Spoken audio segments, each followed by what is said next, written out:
의원내각제 1. 의원내각제의 정의 및 특징 1. 정의 의회에서 선출되고 의회에 대해 정치적 책임을 지는 내각을 중심으로 국정이 운영되는 정부 형태. 의원 선거를 통해 의회가 구성되면 의회에서 내각행정부를 구성하고 내각은 의회의 신임에 의존하므로 권력의 융합, 정당성, 원천의 단일성 특성을 보임. 이 특징 입헌국가 정부 형태의 한 유형으로 정부의 성립과 존립이 국회의 신임을 필수 조건으로 하는 정부 형태이다. 의원내각제는 내각책임제 또는 의회정부제라고도 한다. 종종 내각책임제 또는 의회정부 시스템으로 불리는 의원내각제는 행정부와 입법부 간의 독특한 상호작용을 특징으로 하며 정부의 정당성과 연속성은 의회의 신뢰에 달려 있다. 이 시스템의 주요 특징은 다음과 같다. 1. 행정권과 입법권의 융합. 통합기관 행정부와 입법부가 명확히 분리되어 있는 대통령제와 달리 내각제는 이를 통합한다. 행정부 내각은 입법부에서 파생되며 이에 대해 책임을 지며 권력 융합의 원칙을 구현한다. 의회에 의한 정부 내각은 일반적으로 의회 의원으로 구성되어 행정부 결정이 입법 선호사항과 밀접하게 일치하도록 보장한다. 2. 의회의 신뢰에 대한 의존. 신뢰 요건 내각의 생존은 의회의 신뢰 유지에 직접적으로 달려있다. 불신임 투표는 정부를 사임하게 만들 수 있으며 이는 입법부에 대한 행정부의 책임을 강조한다. 반응형 거버넌스 이 메커니즘은 정부가 유권자의 의지를 반영하는 것으로 추정되는 의회, 다수결에 지속적으로 반응하도록 보장한다. 3. 내각의 책임. 집단적 책임 내각은 총리 또는 그에 준하는 인물이 주도하며 집단적 책임의 원칙에 따라 운영된다. 모든 장관은 정부 정책과 조치에 대해 공동으로 책임을 지며 이를 위해서는 대중과 의회에서 통일된 전선이 필요하다. 4. 해산권 및 불신임. 견제와 균형 이 시스템은 의회의 불신임 투표를 통해 정부를 해산할 수 있는 권한을 부여하고 일반적으로 행정부 종종 총리나 군주와 같은 1인자를 통해 총리의 조언에 따라에게 권한을 부여함으로써 권력의 균형을 유지한다. 장관 의회를 해산하고 조기 선거를 요구할 수 있는 권한이 있다. 5. 정치적 맥락에 따른 가변성. 시스템 변형 캐비닛 책임 시스템의 세부 사항은 매우 다양할 수 있다. 예를 들어 행정부의 지배력 행정부가 정부에 대해 상당한 통제권을 행사했던 바이마르 공화국에서 볼 수 있다. 의회 지배 프랑스의 제사공화국에서처럼 의회가 행정부에 대해 강력한 영향력을 행사했다.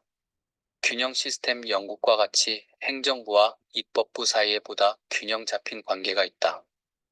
지역적 적응 각국은 행정권을 억제하고 정치적 불안을 방지하기 위한 메커니즘을 도입한 한국 제2공화국에서 볼 수 있듯이 현지 상황과 역사적 경험에 맞게 시스템을 수정한다. 의회 시스템의 설계는 민주적이고 책임이 있으며 현재의 정치 환경을 반영할 수 있고 엄격한 권력 분리 시스템보다 유권자의 요구에 더 유연하게 적응할 수 있는 정부를 촉진하는 것을 목표로 한다. 그러나 그 효과는 그것이 시행되는 특정 국가의 정치 문화와 도덕 가치가 크게 달라질 수 있다. 내각 책임제는 여러 나라에서 시행되고 있으나 각기 의회와 행정부의 관계에 따라 행정부 우위형의 내각 책임제 바이마르 공화국 헌법과 의회, 우위형의 내각 책임제 프랑스 제사공화국, 균형형의 내각 책임제 영국로 나눌 수 있다. 우리나라의 경우 제2공화국에서 내각 책임제를 실시했다. 이는 제1공화국이 가져온 대통령제에 대한 불신에서 비롯된 것으로 입법권과 행정권 분리의 원칙에 입각하고 있다. 제2공화국 헌법은 행정권을 정부 공무원과 입법권을 국회가 갖게 하였다. 또한 국회의 불신 인결의권을 인정하였으나 정부에 의한 반대당의 탄압과 정국의 불안정을 방지하기 위하여 정부의 국회 해산권에 제한을 가했다는 점에서 영국의 경우와 다르다. 제2공화국의 내각 책임제는 여당인 민주당의 파벌 싸움과 516군사 혁명에 의해 제대로 시행되지 못했다. 이 의원 내각제 정부 형태의 종류. 첫 번째로 총리 수상 중심형 내각제가 있다. 이는 효율적이면서도 안정적인 내각제 정부 형태로 평가된다. 이 유형의 내각제 정부 형태는 20세기 들어 출현하였는데, 국가 기능의 확대에 따른 행정국가화 현상이 그 배경을 이루고 있다. 나아가 1960년대를 전후하여 수상 또는 총리, 개인의 능력에 기초한 내각 및 의회에 대한 주도적 역할이 관례화되어 현실화되었다. 이 유형에서는 수상이 국정 전반에 대해 강력한 주도권을 행사하고, 원론적 의미의 평등한 강요 중의 하나가 아닌 강력한 실권자의 지위를 갖게 된다. 이에 전형적인 예는 영국으로서 주로 단일 정당에 의해 정권이 구성되는 경우가 해당된다. 강력한 리더십. 이 형태에서 총리는 내각과 광범위한 정부 운영 모두에 대해 상당한 영향력과 권한을 행사한다. 이 시스템은 일반적으로 총리가 강력한 리더십 역량을 보유할 때 나타나며, 이는 종종 상당한 의회 다수를 통제하는 지배적 정당에 의해 강화된다. 사례 및 효율성. 대표적인 사례는 영국입니다. 영국에서는 총리가 다수당 출신인 경우가 많으며, 정부 정책과 입법 안건을 모두 효과적으로 지휘할 수 있어 일반적으로 안정적이고 효율적인 정부가 이루어집니다. 두 번째로는 의회 중심형 내각제가 있다. 내각이 불안정하고 효율적이지도 않은 유형으로 의회 중심형 내각제를 들 수 있다. 내각제 정부 형태를 비판하는 경우 가장 많이 인용되는 이유가 내각의 불안정에 따른 전국 불안인 바, 이 경우 내각제 정부 형태를 지칭한 것이다. 이러한 유형의 내각제 정부 형태는 입헌 군주제의 몰락에 뒤이어 나온 입법국가 시기의 내각제 정부 형태를 의미한다. 19세기 중엽까지의 영국형 내각제와 프랑스 3공화국의 내각제가 이 유형에 해당된다. 이 경우는 내각이 의회의 신임에 바탕하여 정부를 구성하는 것이지만, 실제적으로는 의회 내 한분과위원회로서 기능하는 경우이다. 소위원회로서의 내각. 이 형태에서 내각은 완전히 자율적인 집행 기관이라기보다는 의회의 소위원회처럼 행동한다. 내각의 안정성과 효율성은 의회의 지속적인 지지와 신뢰에 크게 좌우됩니다. 역사적 예. 이 시스템은 19세기 후반 이전 영국 정부와 프랑스 제3공화국 등 초기 의회 시스템에서 흔히 사용되었으며, 잦은 내각 교체로 인해 불안정하고 비효율적인 기간이 이어졌다. 의회 내 지속적인 협상과 연합 관리의 필요성으로 인해 정부의 효율성이 저하되는 경우가 많다. 세 번째로는 내각 중심형 내각제가 있다. 이러한 정부 형태는 선거권의 확대와 이에 따른 대중 정당의 등장과 같이한다. 보통 평등 선거를 통하여 유권자와 내각이 직접적 연결 통로를 확보하게 되어 내각과 의회의 균형이 붕괴되었고, 내각이 의회를 주도하는 경향을 띠게 되었다. 이 경우는 내각과 의회가 기능적으로 완전히 분리되어 내각에 대한 의회의 통제권이 약화되고, 내각이 독립적인 집합적 행정 집행기구로서 자율성과 독립성을 가지는 경우이다.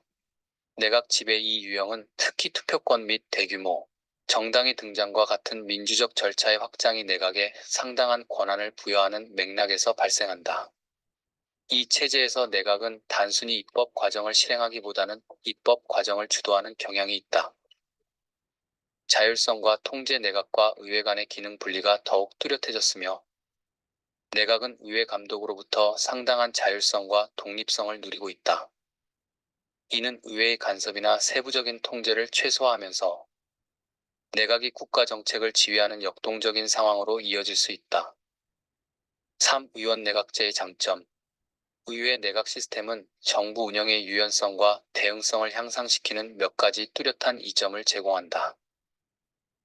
이러한 장점은 대통령제와 같은 보다 경직된 시스템에 비해 보다 역동적이고 적응력 있는 거버넌스를 촉진하는 고유한 구조에서 비롯됩니다.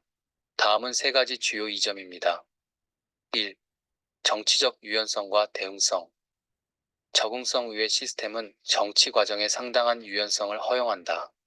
임기가 정해져 있는 대통령제와 달리 내각은 불신임 투표나 정당 내부 결정을 통해 언제든지 개편되거나 교체될 수 있다. 이러한 적응성은 정부가 여론 변화나 긴급한 국가 문제보다 신속하게 대응할 수 있음을 의미한다.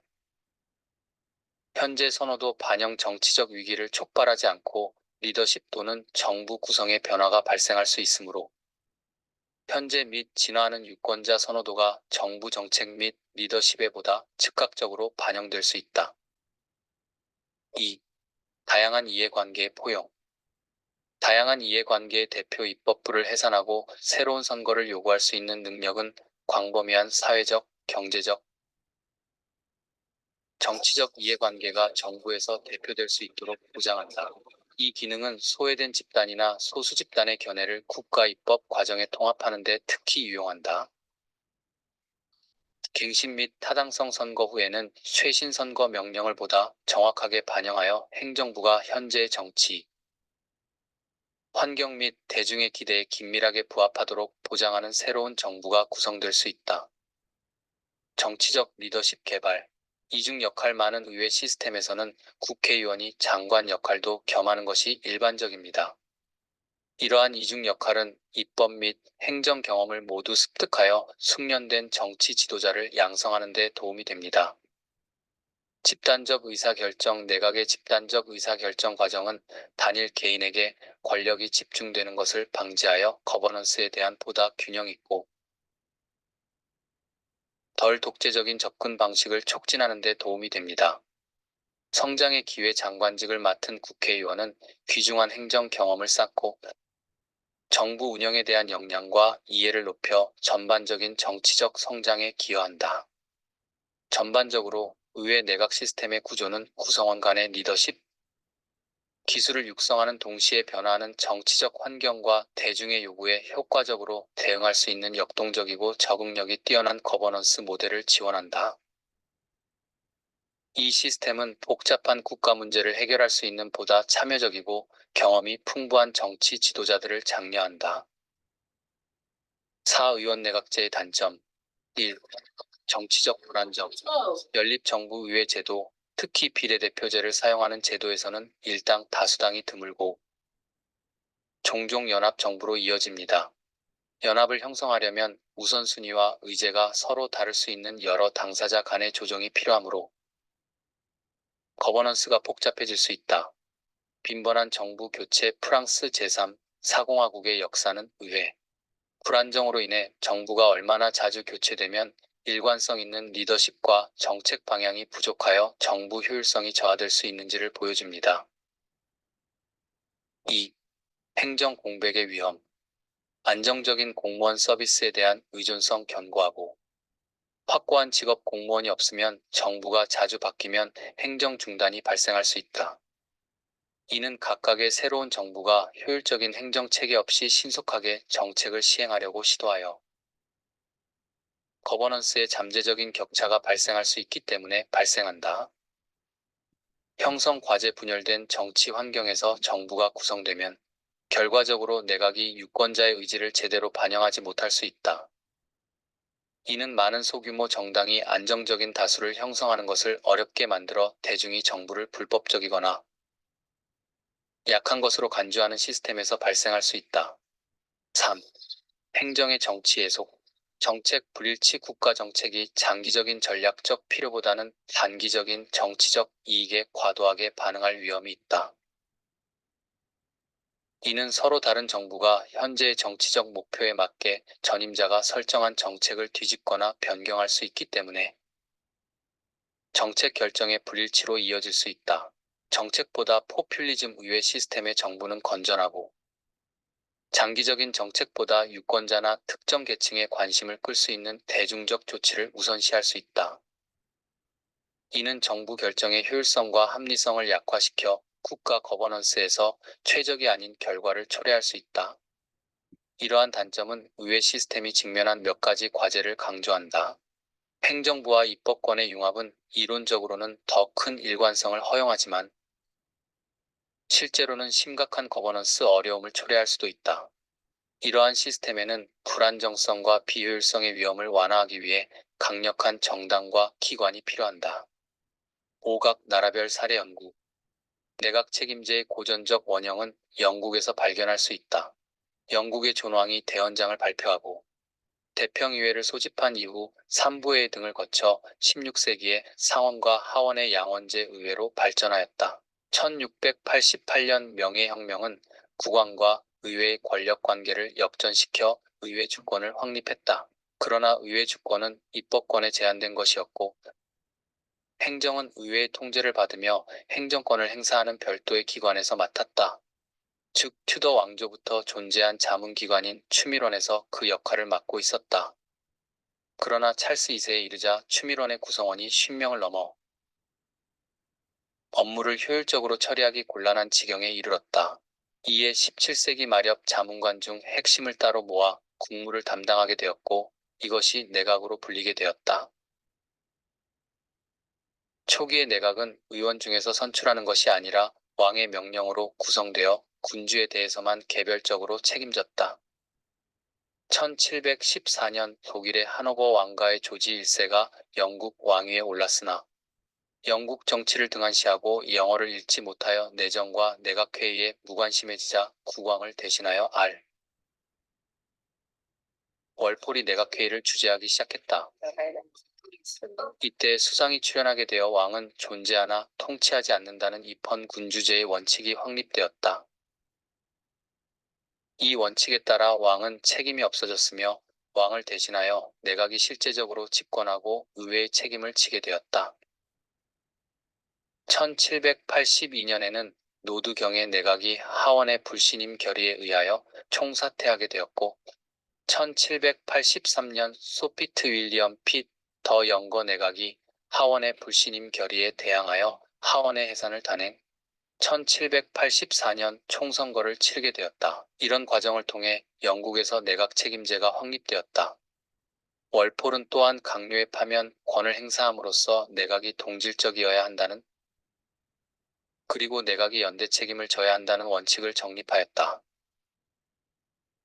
그리하여 영국 내각 책임제의 본질은 권력과 책임이 의회에 집중되어 내각이 다수당의 지지 아래 조직되는 위원회의 성격을 띠게 되었다.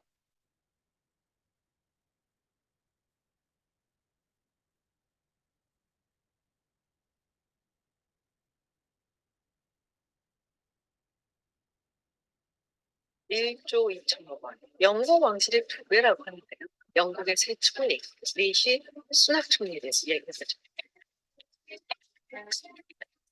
안녕하세요. 김지윤입니다. 지난 10월 20일이었죠. 리즈 트러스 총리가 최단기 총리다라는 불명예스러운 기록을 남기고 물러났습니다. 미니 버젯이라고 재정 정책을 내놨는데 이게 워낙에 문제가 많았어서 금융시장이 막 흔들리기 시작을 하면서 물러나라는 압박을 많이 받았었죠. 처음에는 버티겠다라고 하더니 결국 급하게 사임을 결정을 했습니다. 그래서 영국에서 새로운 총리를 선출을 했습니다. 바로 리시 수낙 총리죠.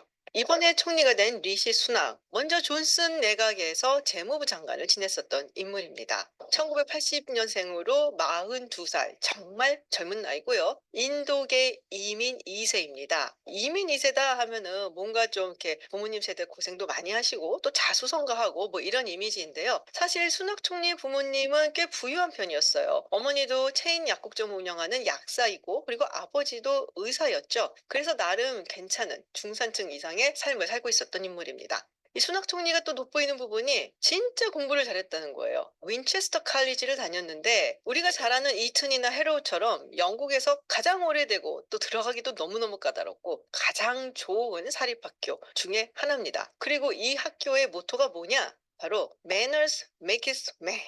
진짜입니다.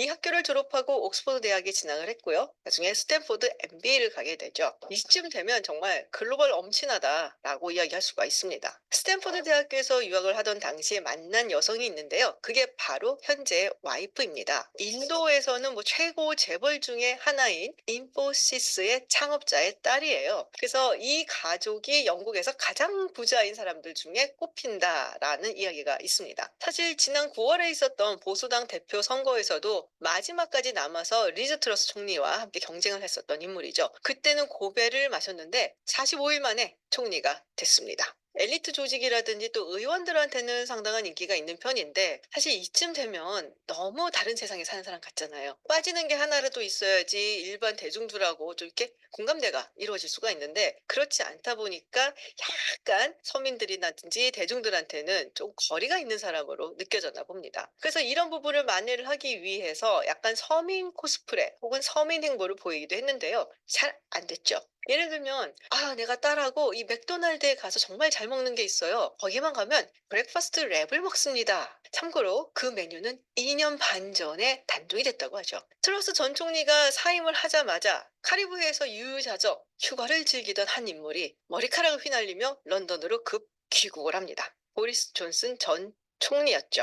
이게 그야말로 원수는 외나무 다리에서 만난다. 이런 속담이 생각이 나는데요. 존슨 내각에 있다가 가장 먼저 자리를 박차고 나간 인물이 바로 수낙 총리입니다. 그리고 수낙 총리가 나가면서 그야말로 30명에 달하는 내각 인사들이 와르르르 나가면서 존슨 내각이 무너졌다. 그러니까 어떻게 보면은 존슨 내각이 무너지는데 혁혁한 공을 세운 인물이다라고도 할 수가 있죠. 그래서 보리스 존슨 전 총리를 지지한 사람들에게는 등에 칼을 꼽은 인사, 배신자 이렇게 여겨지기도 합니다. 일설에는 이 수낙 총리가 처음에 보면은 경험이 많지도 않고 그리고 또 젊고 하니까 존슨 전 총리가 약간 좀 만만하게 보고 자기 마음대로 좀 부려보려고 장관 자리에 얹혀놨다라는 얘기가 있어요. 그런데 앉혀놓고 보니까 생각보다 야심도 굉장히 크고 정치력이라든지 행정력도 만만치가 않았던 거죠. 어쨌든 존슨 전 총리가 귀국을 하면서 존슨과 순낙의 세계 대결을 보는 게 아니냐라는 이야기들이 많이 나왔습니다. 보수당 대표 선출 과정을 잠시 소개를 해드리면요. 먼저 일정 수의 의원들의 지지를 받아야지만 후보로 등록을 할 수 있습니다. 그러고 난 다음에 가장 못 받은 사람들을 이렇게 하나씩 하나씩 쳐내고 두 사람이 남았을 때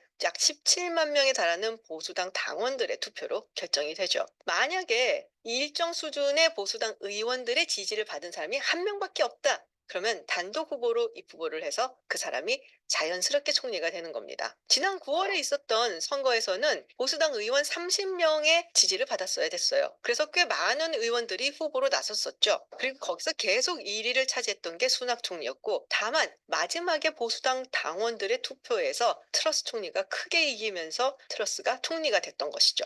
이번에는 지지 의원 숫자 기준을 100명으로 확 높였어요. 그러니까 최대한으로 나올 수 있는 후보 숫자는 3명이 되겠죠. 물론 100명 이상의 지지를 받는 후보가 한 명밖에 없다. 그러면은 그 한 명의 후보가 자연스럽게 총리가 되는 거였고요. 그런데 이 보리스 존슨 전 총리가 사실 당원들 사이에서는 수낙 총리보다 인기가 조금 더 높다고 할 수가 있거든요. 그래서 막판에 가게 되면은 다시 한번 총리의 자리로 돌아올 수도 있겠다라는 이야기들이 나왔던 거죠. 그런데 갑자기 현지 시간 일요일 존슨 전 총리가 이번에 후보로 입후보하지 않겠다라고 선언을 합니다. 이 선언문을 보면은 좀 재밌는 게요. 이렇게 이야기를 해요. 내가 나가면 당연히 당선이 될 건 안다. 그런데 지금과 같은 경우는 우리 당의 화합과 통합 그리고 효율적인 정부 운영이 필요한 때이고 그걸 생각을 한다면 지금 내가 선거에 나서는 것이 별로 바람직한 결정은 아닌 것 같다. 그러면 왜 그런 것이냐? 수낙 총리는 출마를 선언하자마자 굉장히 쉽게 빨리 100명의 지지를 얻어냈거든요. 근데 존슨 총리는 자기가 선거에 출마하지 않겠다라고 이야기를 했을 때 약 50명 남짓하는 의원들을 확보를 했었던 걸로 알려져 있습니다. 근데 가만 보니까 100명을 넘기기가 간당간당해 보이고 만약에 넘기지 못할 경우에는 사실은 자기의 정치 인생이 여기서 끝날 수도 있겠다라는 생각을 했을 거라 모두 얘기하죠. 마지막에는 결국 수낙 총리가 200명이 넘는 지지를 확보를 했고요. 그래서 수낙 총리가 단독 후보가 돼서 자연스럽게 24일 월요일에 총리로 선출이 된 겁니다.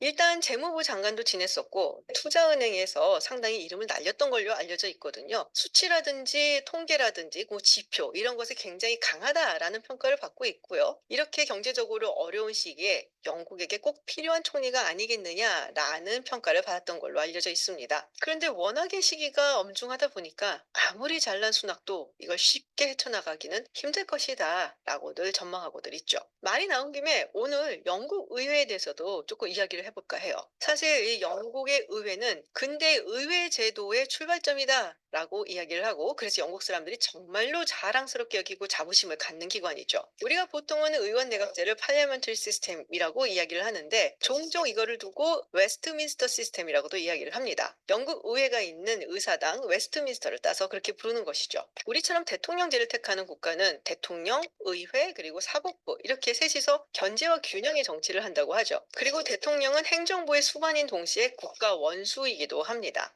근데 의원 내각제의 경우는 선거를 통해서 가장 많은 의석을 차지한 정당의 대표가 총리가 되죠. 그리고 이 총리가 내각을 구성하고 정부의 수반이 됩니다. 그러니까 국가 원수는 아니에요. 그렇다면 이런 의원 내각제 국가의 국가 원수는 누구냐? 공화제를 채택하고 있는 나라라면 대통령을 두기도 합니다. 독일처럼 별로 권한이 없는 경우도 있고, 또 이탈리아처럼 권한이 많은 경우도 있죠. 왕실이 살아있는 경우라면은 그 왕실의 수장, 즉 국왕이 그 국가의 원수가 됩니다. 현재 영국과 같은 경우도 국가 원수는 찰스 국왕이고 정부의 수반은 총리가 되는 것이죠. 이번에 야당인 노동당 측에서는 맨날 보수당 대표 갈아치우면서 총리도 갈아치우지 말고 아예 그냥 총선을 치르자라고 주장을 했었어요. 우리나라 같은 경우는 대통령이나 국회의원의 임기가 딱 정해져 있고 대체로 그 임기를 따라서 가는 편이죠. 영국의 경우는 의원들의 임기가 5년으로 정해져 있는데요. 그 전에 조기 총선을 치는 경우도 꽤 많죠. 그러면은 어떤 경우에 조기 총선을 치르냐? 크게 두 가지로 구분을 해볼 수 있을 것 같아요. 먼저 총리가 매우 자신이 있을 때, 지금 선거를 치르면 우리 당이 100% 이긴다, 확신이 들 때입니다.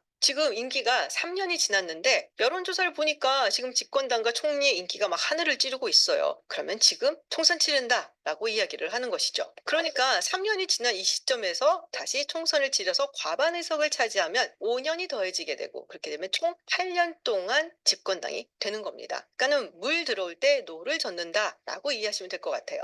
두 번째 경우는 의회가 내각의 불신임을 선언할 때입니다. 이럴 때는 대체로 의회 과반수의 의원들이 내각을 불신임한다라고 해야 되고요. 그렇기 때문에 이 총리 입장에서는 불신임을 당하지 않기 위해서는 의회 내에 과반 이상의 내 편이 있어야지 되겠죠. 자신의 정당이 과반 이상의 의석을 차지하고 있으면 가장 좋고요. 그렇지 않을 경우에는 비슷한 결을 가진 소수 정당들과 연합을 해서 과반 이상의 의석을 차지하는 그런 방법을 택하기도 합니다. 보수당의 경우는 지난 2019년 총선에서 굉장히 큰 승리를 했습니다. 그렇기 때문에 불신임을 통해서 내각이 해체될 일은 없고 굳이 조기 총선을 할 이유는 없는 거죠. 왜냐하면 요새 보수당보다 노동당이 인기가 훨씬 더 많거든요. 그래서 선거가 아니라 자기 당의 대표를 바꾸고 또 총리를 바꾸는 것으로 한 겁니다. 사실 영국 의회는 여러 가지 면에서 재밌는 게 진짜 많아요. 사실 제가 미국 정치를 연구를 좀 했다라고 하지만 실제로 의회 내에서 돌아가는 모습들을 보면은 미국보다는 영국이